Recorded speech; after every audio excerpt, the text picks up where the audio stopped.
আলিপুর মিউজিয়ামের বিশেষ দ্রষ্টব্য, এটি পিস্তলের রেপ্লিকা। দীনেশ গুপ্ত ব্যবহার করেছিলেন না সেজন্য নয়, আপনারা তো সবাই দেখেছেন। এক নতুন অভিজ্ঞতা হলো যুব সমাজের 3 প্রতিনিধি হাতে দামি ক্যামেরা নিয়ে ছবি তুলছে। বেশ ভালো কথা, ছবি তুলছে কি করে জানেন? এই বিশালকায় বন্দুকের সামনে বিশেষ পোজে, অ্যাজ ইফ বুকে গুলি লেগেছে, পিছন দিকে পড়ে যাচ্ছে। এদের জন্য সত্যি আমার খুব করুণা হচ্ছিল। কন্টেন্টের খোঁজে কোথায় এদের অবতরণ ঘটেছে। ভাবলাম জিজ্ঞাসা করি, বাবা জানো কি দীনেশ গুপ্ত কে ছিলেন? খুব লজ্জা করছিল জানেন তো।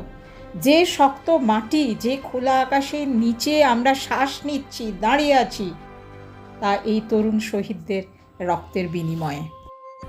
সোশ্যাল মিডিয়াতে আমরা ভিডিওগুলো দেখি, এগুলো ক্রিয়েটারের অনেক পরিশ্রমের ফল, কিন্তু এভাবে নয়।